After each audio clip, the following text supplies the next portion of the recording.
বাজার থেকে আজ নিয়ে এসেছিল পমফ্রেট মাছ। তাই দিয়ে কি বানানো যায় বলো তো?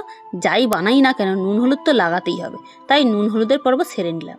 মিক্সিং জারে 1 চামচ কালো সর্ষে, 2 চামচ সাদা সর্ষে ও 2 চামচ পোস্ত দিয়ে একবার জল ছাড়া ঘুরিয়ে নিয়ে তাতে 5-6টা কাঁচা লঙ্কা, অল্প নুন ও পরিমাণ মতো জল দিয়ে মিক্সি করে নিলাম।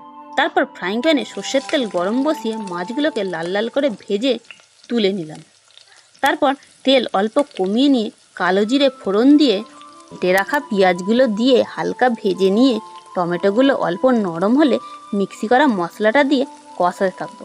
কষাতে কষাতেই 1/2 চামচ করে হলুদ গুঁড়ো, কাশ্মীরি লঙ্কার গুঁড়ো মিশিয়ে তেল ছাড়লে মিক্সি ধোয়া জল দিয়ে নেড়ে চেড়ে পরিমাণ মতো জল দিয়ে ফুটতে বসিয়ে দিলাম লো ফ্লেমে। যে যেরকম গ্রেভি রাখবে সেই রকম জল দিতেও পারো, নাও পারো। তারপর গ্রেভিটা ফুটতে শুরু করলে মাছগুলো দিয়ে তার সঙ্গে 2-3টে চেরা কাঁচা লঙ্কা দিয়ে 5 মিনিট ঢাকা দিয়ে রাখার পর যখন ঢাকনা সরাবে তখন কাঁচা লঙ্কার সেন্টটা খুব সুন্দর ছাড়বে। আর তার উপর ধনেপাতা কুচি ছড়িয়ে দিতেই রেডি হয়ে যাবে পমফ্রেটের সর্ষে পোস্ত, যা গরম ভাতের সঙ্গে খেতে হেব্বি লাগবে। তাহলে আর দেরি নয়, চটজলদি বানিয়ে জানিও কেমন হয়েছে।